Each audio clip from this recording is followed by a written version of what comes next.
Welcome to Classics Confidential, and I'm delighted to be interviewing Professor Helen King this week in our offices at the Open University, and she's going to tell us about an intriguing figure from antiquity called Agnodike. Who was she? Ah, well, that's the big question. Agnodike is the Flashing Midwife of antiquity. That's basically what she does. She is a woman who learns medicine in male disguise, because women are forbidden to be midwives. Right. And then when she's learnt, she goes out to her first patient, and her first patient says, "Ooh, you can't treat me, you're a man." Right. And Agnodike says, "No, I'm not, Flash, I'm a woman." Oh. And then all the men become jealous of her, and they thinking she's a bloke, Right. they think she's seducing the patients, and the patients are encouraging her to do this. Because she's got very popular, I imagine, She's amongst so popular. the women, yeah. Nobody wants a man, absolutely not. And they think that she's a sort of smooth, hairless boy with seductive potential.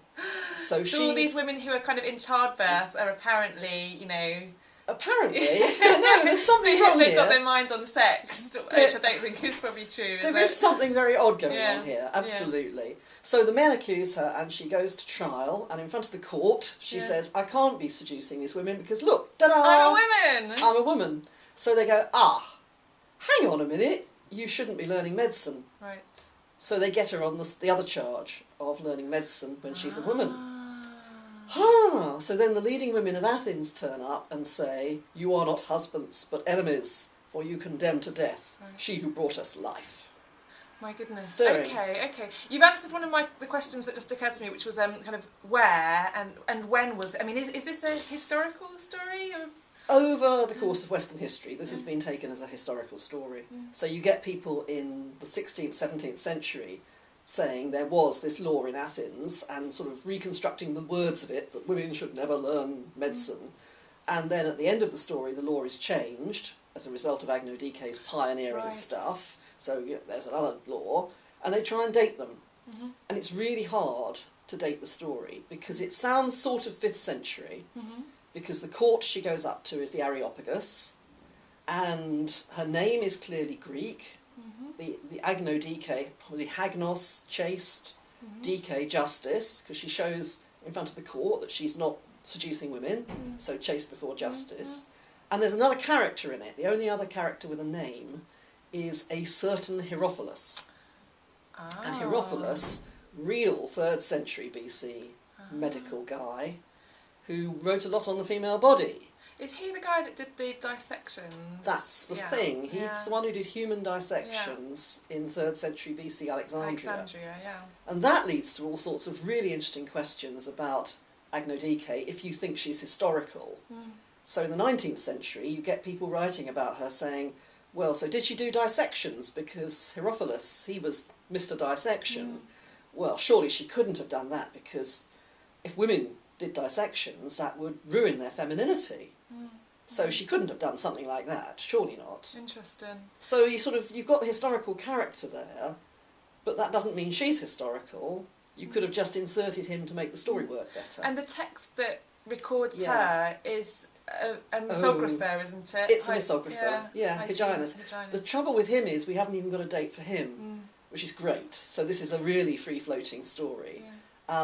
He used to be identified with a freedman of Augustus, but it's now thought he wasn't that Hyginus. So he could well be 2nd, 3rd, even 4th century AD.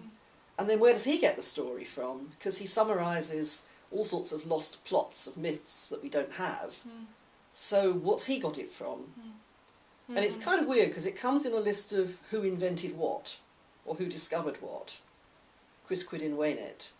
And she doesn't sort of discover anything. She learns midwifery from a certain Herophilus. So she's not really a discoverer, so it sort of doesn't work. And it's much longer than any of the other stories in that section. And is it true that there weren't female midwives? No. No. We don't know any time in ancient Greek history where there weren't female midwives. In fact, we have some points where we know there were, because we have inscriptions honouring them, or funerary inscriptions, naming women as midwives. So we know there were midwives. So it just doesn't work historically, but it has been thought to be historical by an awful lot of people. I mean, whether or not it's historical, it obviously raises very interesting questions about gender. And one question that occurred to me was, you know, why doesn't she just say, I'm a woman? I mean, there are other ways of proving your femininity. Why does she necessarily have to kind of lift up her dress? Very interesting question. If you look at the use of her story over time, in terms of what she does to show she's a woman, that varies.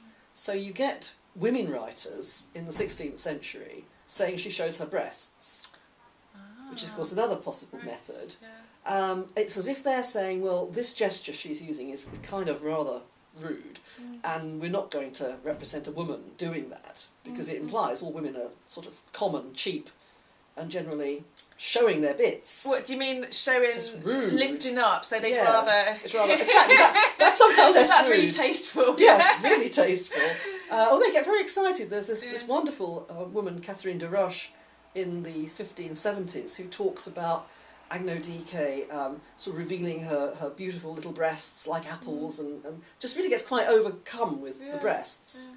But you also get people saying she overcomes the court with her eloquence. Right. So there's a story in the 18th and 19th centuries, a version of her story, where the whole point is she says, I am a woman. And that's enough. That's it. That's enough. Yeah. So why the original's got this flashing gesture remains totally mysterious. The point in Greek writing that this sort of display happens tends to be in a totally different sort of story. Not about a woman up before the court, but a series of stories about women showing their cowardly menfolk their genitals. So there's a whole suite of stories about flashing women. Flashing women, tell us a bit more about that? Oh, well, they usually go, men are in fighting and they're not doing very well, so they start running away from the battlefield. Yeah. And the women, their wives, confront them and go, da-da! And they say, are you men? Yeah. She's like, we are women? Are you women? Ah, right. We are women. Do you want to crawl back in here where you came out? Yeah. Or are you going to get on with what men are supposed to do? Are there any like visual representations of that sort of scene? There's nothing specifically on the women flashing in the battlefield context, but there are some images of women lifting up their clothes from antiquity. Yeah. Which may have a ritual context. Now, I always get a bit suspicious here, because anything we don't understand... We say, must be ritual, yeah. Dodgy. But in Herodotus, he talks about women in Egypt who lift up their clothes to show their genitals in front of a particular sacred bull. And the idea is they're sort of getting the quality of fertility by lifting up their clothes from the sacred object. So that's completely different. That's sort of to receive a message, as it were. Rather than to give one, which presumably is what Agnodike is doing. Yeah. It's the body as an imparter of knowledge, almost. Yes, it is. It is. And truth. Yeah. The body is truth. This is what I really am. But that raises nice questions about how obvious one's biological sex is, and how easily you can confuse that with gendered signifiers like her short hair and her clothes. Yes. She passes as a man really easily, which I find fascinating. Yeah. And as you've sort of indicated already, one thing that you're very interested in is how this story has been received over time. Yeah. Can you give us an indication of the range of ways that Agnodike has been used? Absolutely. Really positive to really negative. So one of the things that first got me into this is an advert, sort of handbill issued by a woman in probably early 18th century or late 17th century London. A woman who's in the medical field. She's selling her services as a healer. And she calls herself Agnodike. As if anyone reading that's going to go, whoa, I'm going to go to her. Yeah. She's the business. Yeah. So really positive. And actually presuming that people maybe do have a knowledge of who... I mean, is Agnodike famous? She's famous. Yeah. She's certainly famous from around sort of 1590 onwards. Yeah. She turns up in all the dictionaries of medicine as a character. She often turns up in the story of Herophilus. She's like the most important thing people know about Herophilus is, Agnodike, that was a pupil of his. And she turns up all over. Yeah. And people really do know it. So you'd read that. So it's really positive. Yeah. And on the negative side, particularly in the 19th century, when women are trying to get into the medical profession, just trying to get to medical school, you get men who are opposed to that saying, well, it's like that Agno Dike. I mean, she was no good. She did all this stuff like, you know, she was having abortions done, she was killing her patients, she was doing caesarean section, none of which is in the original Latin. So presumably there's no evidence. Not at Where all. are they getting that from then? They just keep on telling the story. They make it up and then they just keep on telling it again and again. So you get, actually, one particularly good example would be in the 1920s, Kate Hurd Mead, one of the first women to train as a doctor, a medical doctor. When she retired, she wrote a history of women in medicine. And it's a very interesting document. She travelled around Europe, she was from America, travelled around Europe looking at various collections of rare books. And she found the story of Agno Dike there, but the version she used was one which had the idea that the reason why women weren't allowed to be midwives was because they'd done something really bad before.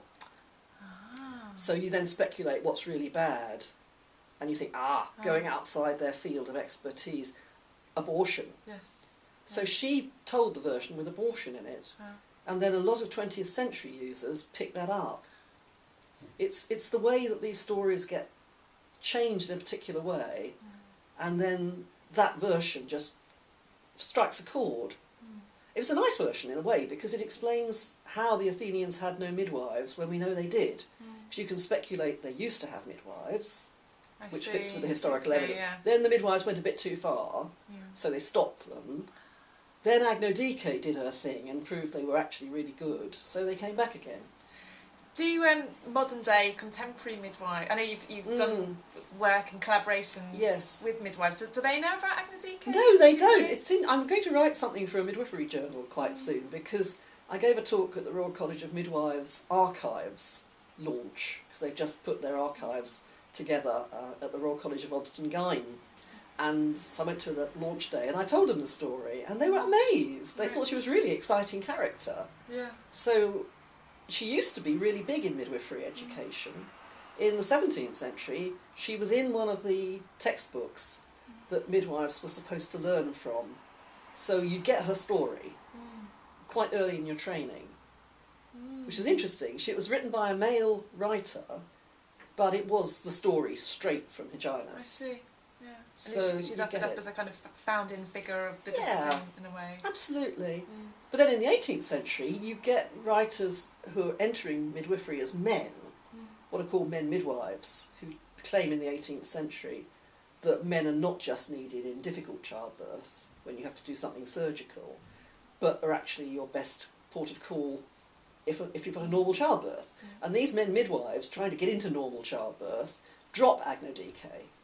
So they don't want a woman as the founder of the profession. So for them, Hippocrates is the first midwife, which is an extraordinary achievement because there's no Hippocratic texts sort of going through midwifery in detail. There's references to childbirth, but there's no sort of treatise on midwifery. Yet he becomes the first midwife. And Agno Dike's story sometimes still gets told because everyone knows it. So you've got to have it somewhere. But they drop the name. Like, we won't mention it. There was an occasion when a woman became a midwife because there used to be no midwives. But let's pass on and let's talk about Hippocrates. Right. And maybe as a final question, going back to the ancient text, for you, do you see Agno Dike as, is she a symbol of female empowerment or of female oppression?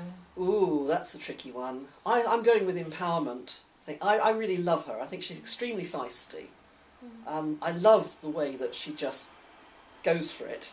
Yeah. I love the way that everyone rallies around her. It's a story of female solidarity, I think. It's not just about her, it's also about all her supporters who know she's a woman and turn up en masse to demonstrate and to get her back. So I think it's a female solidarity story. It's a wonderful story. Can't wait to read your forthcoming book. What's that called? Oh, it's called something like Transforming Gender. Yeah. Reading Agno Dike and Phaethusa. Sounds wonderful. Thank you very much for talking to us about it. Thank you.